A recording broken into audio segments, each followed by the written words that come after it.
we just have 10 minutes this morning. It's a fairly informal discussion. We'll just kind of remind ourselves what's going to happen, who we're going to be talking to, and where they are, and what Chris has been up to and what he's doing. So, of course, this is where Chris is going to be calling us from, right here, the International Space Station.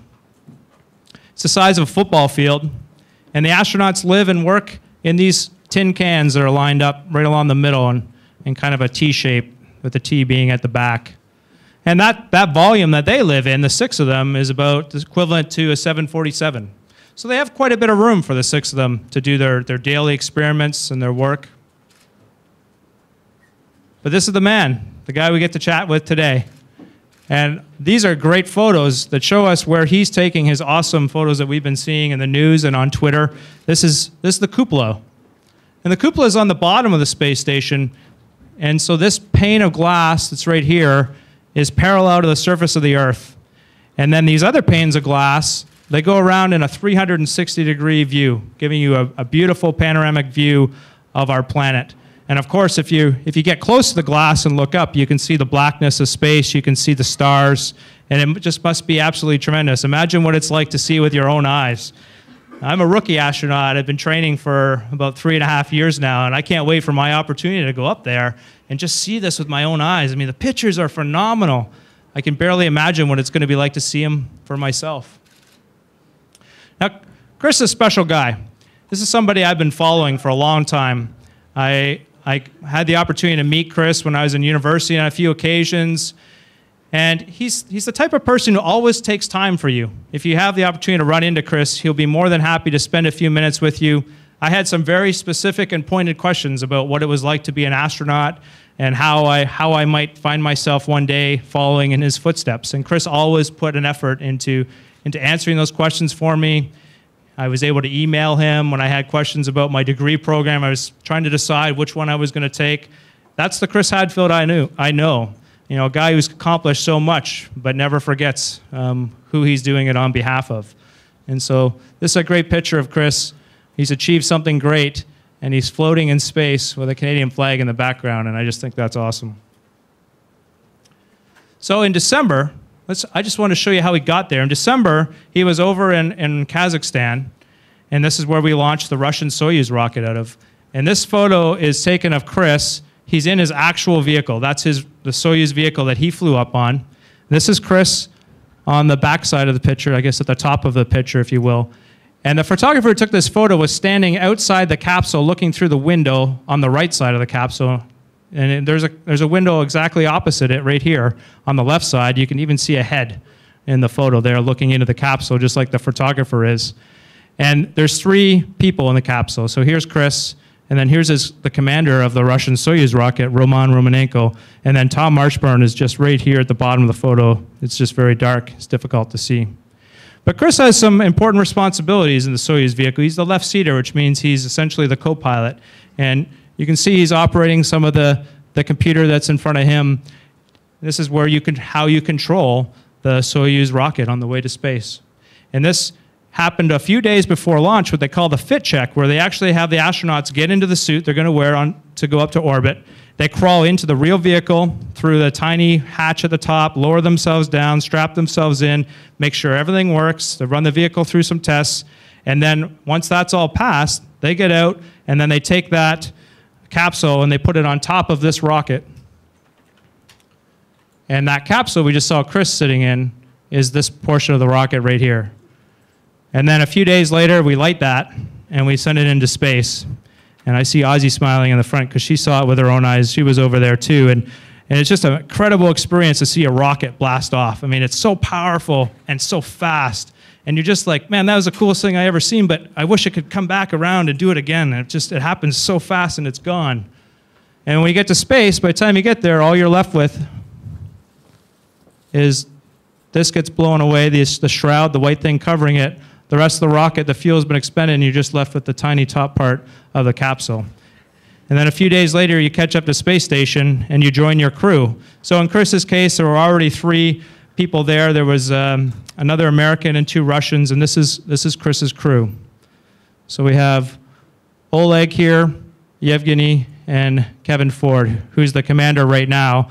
And he's the gentleman that Chris will take over from on March 14th when he takes command of the space station when Kevin Ford and his crew come back to Earth. So he joined this crew of 6.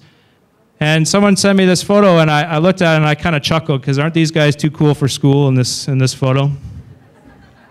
And they are. I mean, it's a very serious job, and all those things. It's dangerous and it's challenging, and anything could go wrong at any given second. And we all know, all of us that work with Chris and the other people in the crew, we all know that they can handle all of those things. And if anyone can handle it, it's these guys. And there's a part of us that knows that they're like this picture, but these are the real guys I know. It's just a great bunch of human beings who are in space representing humanity right now.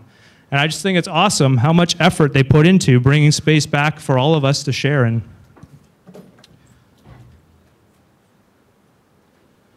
I wanted to show you a few more photos before we get to talk with Captain Kirk coming up here. So we got to keep an eye on the time. We don't want to be late for that. Here's Chris working on basically payloads, so science experiments. This is the Milfy. It's a minus 80-degree freezer, so it's where we basically freeze our science experiments, stuff that needs to show up in space frozen and needs to come back to Earth frozen, and we can do it in this freezer. And luckily enough for the astronauts, we can also get ice cream back and forth to space in that freezer. Chris spends a lot of his day, 2 hours plus of his day, every day exercising. So either lifting weights in space, essentially, the equivalent of that. Of course, there's no weight, but mass in space, and running on a treadmill or using a bicycle. And this is important. This is important research. We're trying to figure out how to send humans back beyond low Earth orbit on really long duration missions and have them go to Mars for, let's say, in a 2-year mission and come back in good enough shape to get to Mars in good enough shape to work on the surface and have bones that are strong and muscles that are strong. So we're learning a lot about that.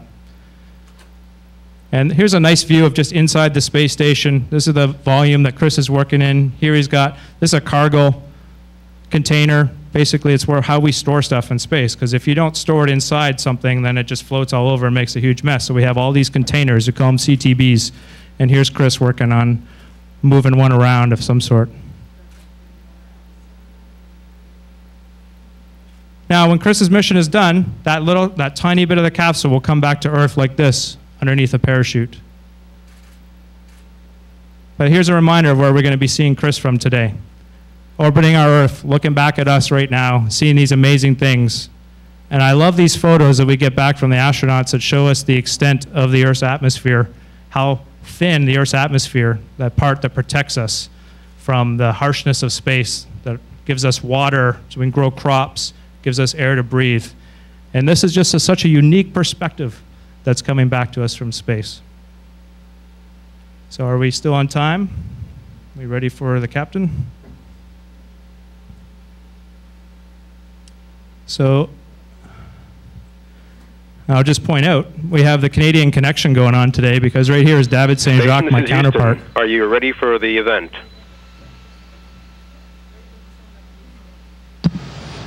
I'm ready for the event. Mr. Shatner, this is Mission Control, Houston. Please call station for a voice check. I'm calling. This is Shatner. Do you hear me?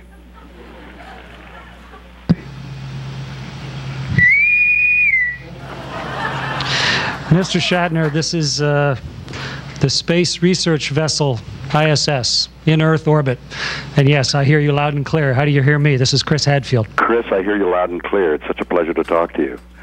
I'm so moved to be able to speak to you for this brief moment. So I want to ask you some questions that have some deep meaning to me. So let me start off right away. You're in the International Space Station, but you had to get there in a Russian vehicle. Are we, as America, fallen behind, or is this just a pause on our space program?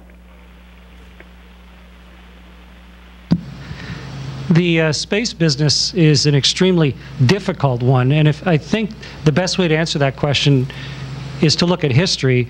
You know, we've never had regular access to space. We've had a space flight and then a landing, and then we review everything and make sure it's safe, and then we launch another one. And the shuttle was tremendously a successful vehicle, flying at 135 times. But it's not like in between flights we could just count on the next one. Every one was really much the max level of effort that we could do.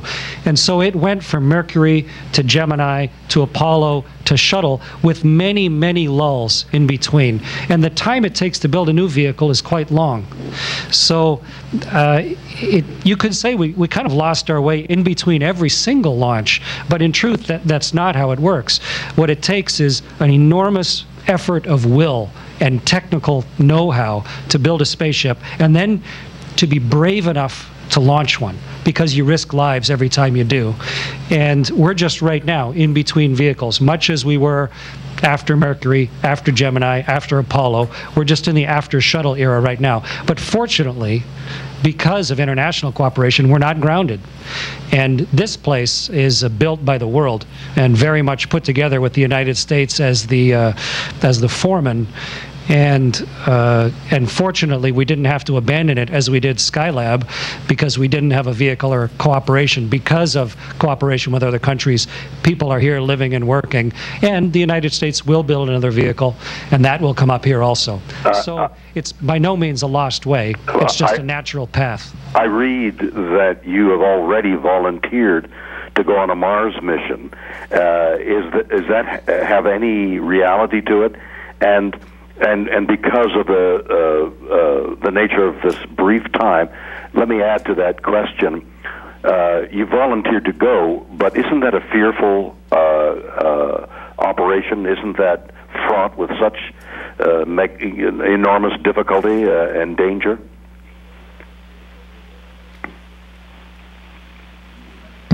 You've taken a lot of risks in your life as well, and it was a risk that I decided to take many, many years ago. Really, to accomplish anything worthwhile in life is going to take risk.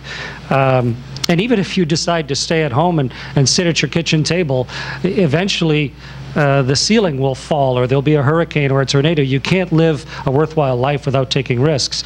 And some things are really worth directing your life towards and putting your life on the line for. Let me just say, between the real life exploits of the first astronauts and the visually fantasized and enlivened ones like you portrayed on Star Trek and so many other people have in literature, they inspire people like me to do things like this. And without that inspiration, and then without the technological capability that comes along with it, none of it would be possible. And I'm in a position to say that the risks are infinitely worthwhile when you look at the view that's just out these windows behind me and the things that lie just beyond. And yes, going to Mars is inevitable, just as sailing across the Atlantic or flying across the Atlantic or orbiting around the world or going to the moon. It's just a matter of when we figure out how. We put ourselves together enough. We take those visualized dreams and fantasies and turn them into reality, which is what we're doing here right now. You have many degrees in mechanical engineering, and you must see the universe in terms of how extraordinary a mechanical engineering feat that is, and how mystifying it is, because we know nothing. Do you find yourself in the space station observing, as a scientist, a part of it, removed from it, or are you able to see the unifying parts of it so that you become at one with the universe? Luckily, I think, Bill, the answer is both. Most people, the highest they ever get is maybe to climb a tall hill or climb a mountain and look around, or even get in an airplane and start to see what lies beyond the normal two dimensions, the surface of the world of normal life. To have the opportunity to get as far away as we are here, and not only that, but to go around the world every 90 minutes. And you never saw it on stage while you were filming, but the view that they used to put in for us watching Star Trek of how the world looks out of Sulu and Chekhov's windows there, that's how the world looks. It's an enormous, wonderful, rolling earth below us. But all you have to do is flip yourself upside down, and suddenly the rest of the universe is right there at your feet, below you. And that's where The engineer in me, of course, is very much thinking about the ship and how we got here and the problems and the difficulties.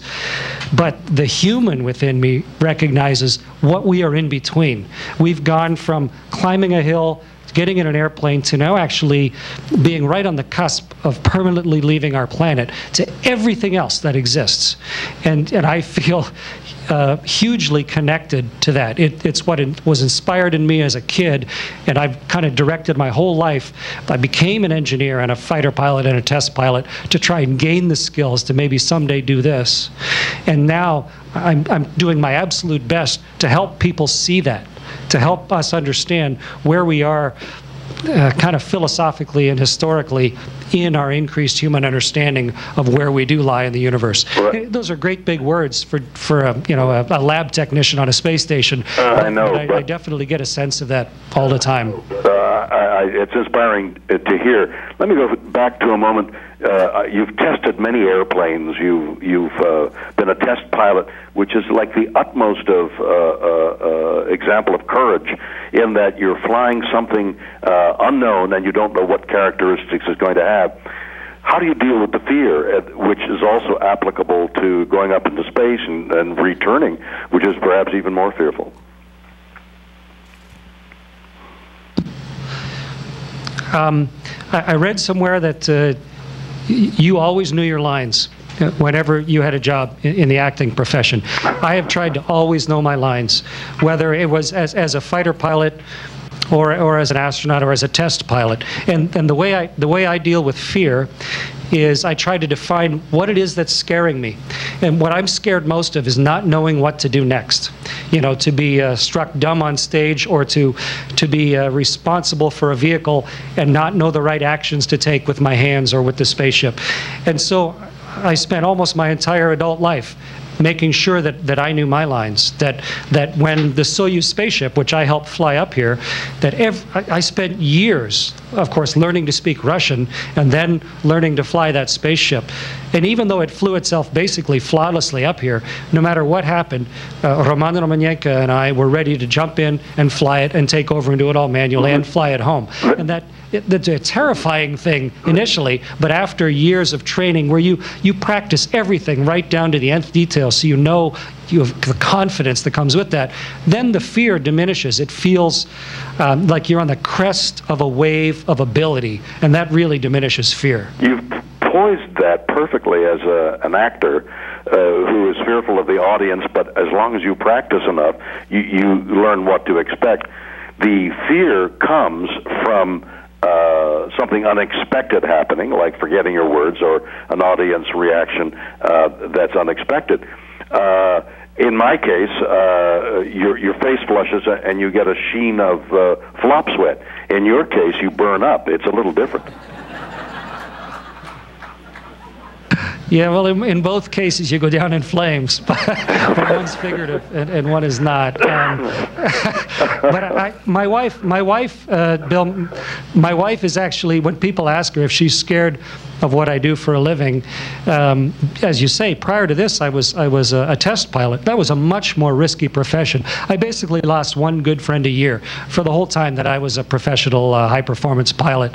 And so, yes, this job has risk and a level that is fairly high, but there are lots of professions on Earth that have a lot of risk. The people, firemen and soldiers, and some of the professions on Earth, and I respect them all for them understanding their job, really applying themselves, and professionally getting their particular piece of work done in the world. But there's another risk involved here as well. You're up there for 6 months. That's a long time to be away, is it not? It is. We have pretty good communications. Think of what you and I are doing right now. You know, you think about the stuff that was portrayed on television 40 years ago of people with a small handheld device standing on the surface of a planet talking to someone effortlessly who is orbiting that planet. That's what you and I are doing right now. And so I can do the same with my friends and family. I could talk to them pretty much every day. And So it's not that much different than just being on a long business trip. And training as an International Space Station astronaut takes you all around the world for years. So in truth, it's a 4 or 5 year period, of which 5 or 6 months you're in orbit. But with the level of technology we have right now, it removes a lot of the sense of remoteness to it. So it's we're busy, happy, hardworking, and we still have good communication with the world. That's wonderful to hear, Chris. I'm getting a little nudging that we're running over time. So many questions about the future of space and the Mars mission and all. I would look forward to another time to speak to you in great depth and find out the larger implications of the questions that I've so briefly been able to ask you. You know, those scenes when you were in Boston Legal where at the end of the show and you sit out sort of on the veranda or the balcony and maybe over a cigar and a whiskey and talk of life. You ought to come to my cottage and sit on a porch. I would love the chance to talk with you about this and compare notes. This is a fabulous experience. Northern Ontario is one of my favorite places. I'll bet you have a cottage up there. Yeah, we have an Ontario cottage, and yeah, you ought to come visit. It's a great place to think about the world and watch satellites go over and really reflect on where we are. I know we were short on time. I know the area.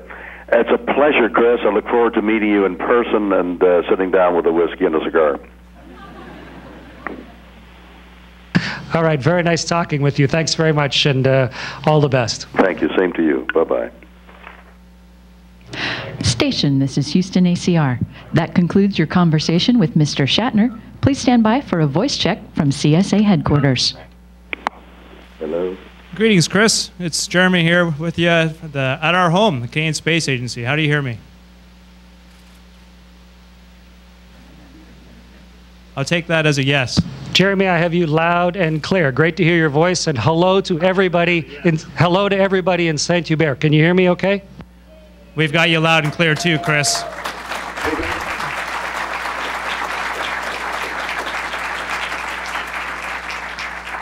We've got a number of questions here for you. We're going to get started with that, Chris. But before we do that, I just wanted to pass along some words on behalf of the agency. We're so incredibly proud of what you've been doing on behalf of Canada up there, and we're following you along every step of the way. So keep up the great work. And we really enjoyed listening to you this morning. So over to a couple questions. Bonjour, Gilles Couture, enseignant en 5e année. Mes élèves et moi aimerions savoir comment contrôlez-vous la qualité de l'air à bord de l'ISS.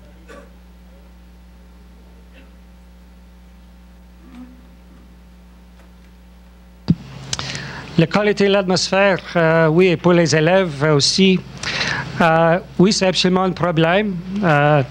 Et on manque ici, dans la station, on manque des plantes, des arbres, et donc il n'y a pas de système naturel pour ça.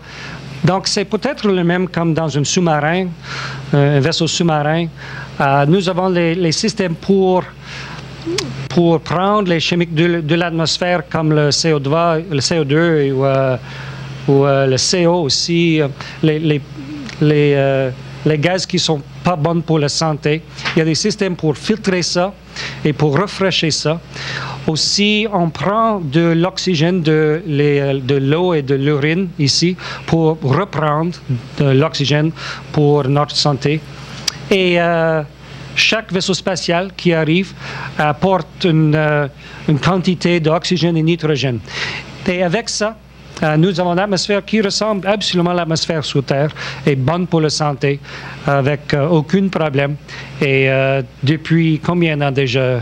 11-12 ans déjà, nous avons gardé la santé bien pour l'équipage ici dans la station et pour les prochaines, pour Jeremy après quelques années dans l'avenir aussi.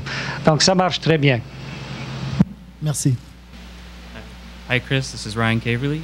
My question is, considering the recent success of the SpaceX Dragon spacecraft, do you think that the private sector will play a greater role in the development of Canadian space technology? Oh, the private sector has always played the biggest role in Canadian space technology. ComDev and SPAR and MDR, MDA, and Neptech and all those companies, they've always been private sector companies. The real question is who's the customer? And to be able to, of course, sell at the Canadian Space Agency and through the government, which is the big purchaser in the United States too, where we're headed. We're sort of like in the railroad days, building the Trans-Canada Railway or building the airports, building the infrastructure so that then businesses can open. We're still in that stage. The biggest customer is still the government. But where SpaceX is headed, where we're all headed, that's where we ought to be going. And eventually, of course, it will pay off for Canadian private sector even more so. But it's a long process. It's not easy to get here. Okay. Thank you, Chris. Hi, Chris. I'm Rob from Toronto. You've been doing a great job connecting with a lot of people worldwide through social media and other means like this event today. What's the #1 message that you really want people to take away from your mission in space?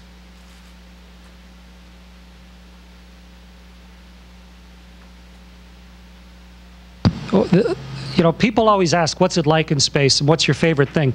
The favorite thing is looking out the window. And that's not just because it's pretty. It's because it's fundamental to your soul to see the world this way. To be able to just, you know, when I was waiting for this to start, you can't help but go to the window and look and think about where we are. And my fundamental goal is to get people, as best as I can, to be able to see the world that way. To see it as one small place, one bubble of air that keeps us all alive, that we're responsible for, and just how close we are to each other. And it's a perspective that is healthy for us as a species, and it's one that we are very privileged to see, and I'm doing my very best to let everybody see that as clearly as I can. You're doing a great job of it. Thank you. Hey Chris, it's Katrina from the Royal Astronomical Society of Canada. We all say hi.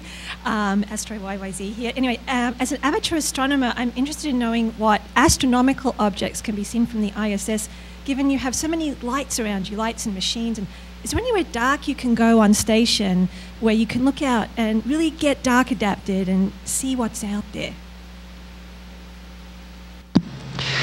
Yeah, sort of like a little kid leaving home. Most of our glances are back towards Mother Earth, but we do have windows that face the rest of the universe. And I spent some time looking at some actually yesterday, looking at one yesterday, and remarking on actually just your question that the sky is almost white with the light of the universe, with the uncountable number of stars. But it has a lot of variation to it, even just with the naked eye, when we're in the shade of the Earth, so we can really see it. You can see the whole dark sections where there's dark matter or dust or whatever it is that's between us and the rest of the universe. You can see the gradations of it, like looking into the deepest ocean. And you can see very bright spots. You can't see the constellations because the sky is just so alive with stars. It turns everyone into an amateur astronomer to be able to see the sky this way. I hope you get a chance someday to come up and just let it fill your head through your eyeballs. It's a wonderful sight. Me too. Thank you. Hi, Chris. My name's Jennifer Nichols. I'm an elementary school teacher.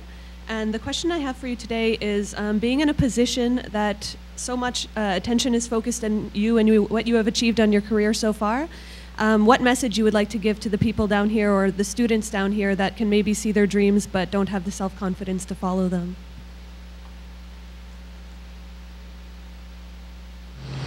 Yeah, you know, I read somewhere once an interview with Sir Paul McCartney of the Beatles, and he said that he feels insecure sometimes. He feels a lack of confidence sometimes.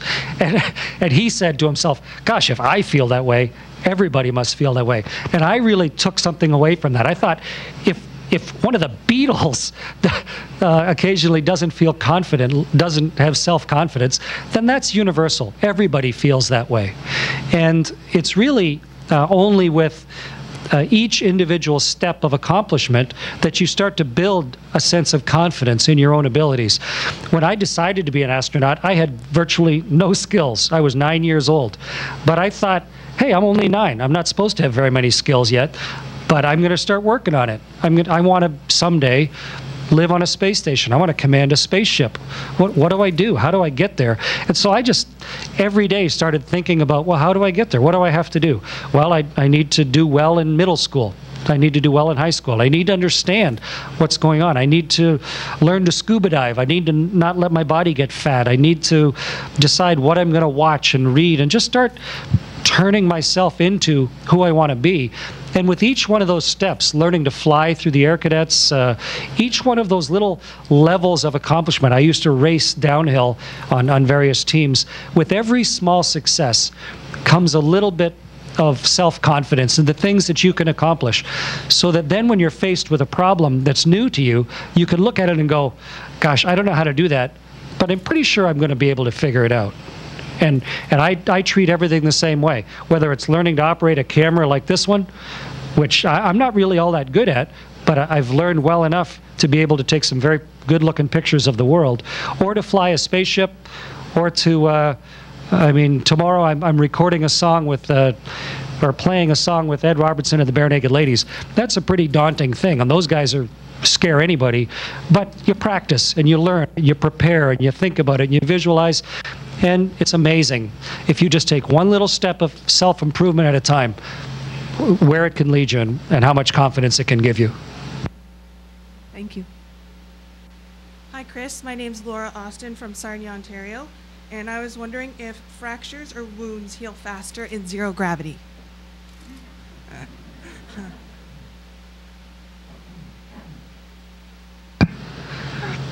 Boy, I hope we never find out.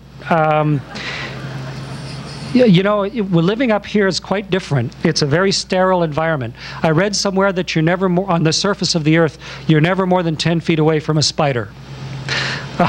Just if you count the number of spiders around. But I think on space station, I think the nearest spider is 400 kilometers away. We live in a very sterile environment up here. And for whatever reason, it changes our body's physiology, not just bone density and muscle strength, but also our immune system. Our immune system tends to depress a little, and we don't load our bones up as heavily because, as you can see, everything just floats. I don't even have to hold my head up. My head is floating on top of my neck. So we haven't broken a major bone up here, but my guess is they would heal more slowly, just because they're not subject to all of the regular stressors that help our bodies be tough and strong, and that we've evolved to over the last, however many million years. This is almost like trying to recover from something while you're floating in gelatin, or maybe on a waterbed. And even though some things may look like they're happening quicker, whether they'll get that toughness and that tenacity and that interwoven strength that we need in order to stay healthy on Earth, I'm not sure. But we work really hard not to have any major wounds or to break our bones. I don't want to up here. Thank you. Okay, Chris, that's going to be our last question. I think your break is over. It's time for you to get back to work. I know you got a lot to do today.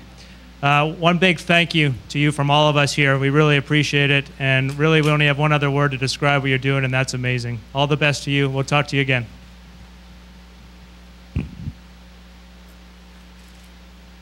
Hey, thanks, Jeremy. Let me just jump in before people applaud here. Let me just say that I'm sorry I didn't get to all the questions if there were more, but Jeremy is one of our crew support astronauts. I've known Jeremy, gosh, for over a decade.